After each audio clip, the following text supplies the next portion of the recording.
तर मित्रांनो, आज बनवत आहोत आपण कोल्हापुरी मिसळ.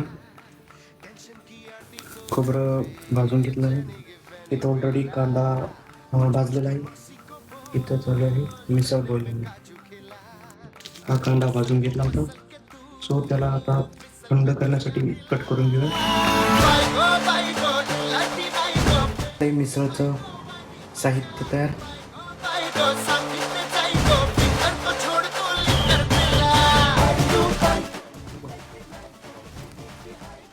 आपण जे वाटण मगा केलं होतं ते टाकून घेऊया. या वाटणाला तेल सुटूस तर भाजून घेऊया.